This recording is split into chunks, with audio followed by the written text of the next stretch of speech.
Kalau sudah dikasih Tuhan, jumpa lagi melalui tayangan berkat Tuhan hari ini. Dalam Injil Yohanes pasal yang ke-8 ayat yang pertama sampai yang ke-11, firman Tuhan mengisahkan bagaimana ada seorang perempuan yang kedapatan berbuat zina, kemudian ditangkap dan dibawa menghadap kepada Tuhan Yesus.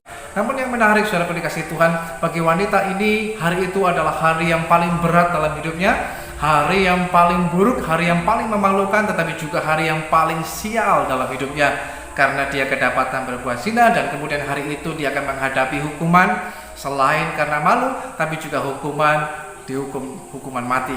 Tapi yang menarik, saudara dikasihi Tuhan, ketika dia dibawa kepada Yesus, justru hal itulah yang akan mengubahkan kehidupannya. Dia yang harusnya mati, tapi dia beroleh kehidupan yang baru. Dia yang harusnya dihukum, tapi dia tidak menjadi dihukum. Dia yang harusnya mendapatkan malu, tapi Tuhan mengubahkan dalam kehidupannya. Hari itu yang harusnya menjadi hari yang paling buruk, tapi berubah menjadi hari yang paling indah, paling baik, dan paling dikenang dalam hidupnya, yang mengubahkan secara kehidupannya. Hari itu yang harusnya menjadi hari yang paling sial, tapi berubah menjadi hari yang paling beruntung. Apa sebabnya? Dia berjumpa dengan Yesus. Itu yang mengubahkan kehidupannya. Kalau mungkin dia tidak berjumpa dengan Yesus, tentu saja dia sudah mati. Kalau tidak berjumpa dengan Yesus, tentu saja dia mengalami kesialan dalam hidupnya.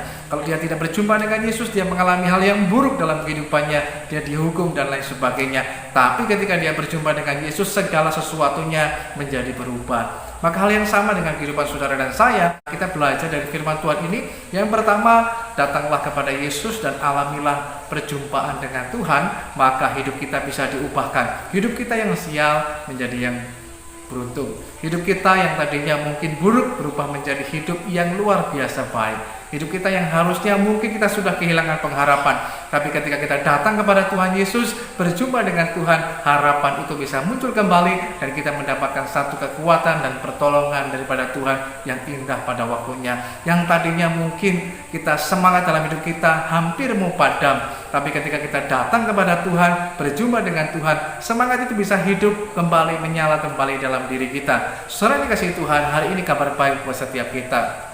Apapun situasi dalam kehidupan saudara, mungkin saudara berkata rasa-rasanya mungkin sudah tidak ada lagi harapan bagi saya, bagi keluarga saya, bagi hidup saya, bagi usaha saya dan sebagainya. Namun hari ini kabar baiknya adalah ada Tuhan Yesus Kristus yang hidup, yang tentu saja mengasihi saudara dan saya sebagaimana Tuhan mengasihi perempuan yang kedapatan berbuat zina ini. Tuhan mengasihi kita dan Tuhan mau mengubahkan kehidupan kita sehingga kita mengalami kebaikan Tuhan, keberuntungan daripada Tuhan yang terus membawa kita di dalam kebaikan yang luar biasa. Sebab itu saudara yang dikasihi Tuhan, hari ini bukan satu kebetulan ketika mungkin saudara mendengar kabar baik ini, bagian kita mau belajar untuk taat dan mau melangkah datang kepada Tuhan yang hidup.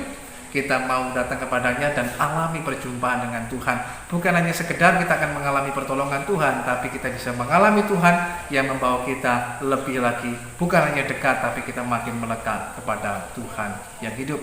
Tuhan Yesus Kristus memberkati kita.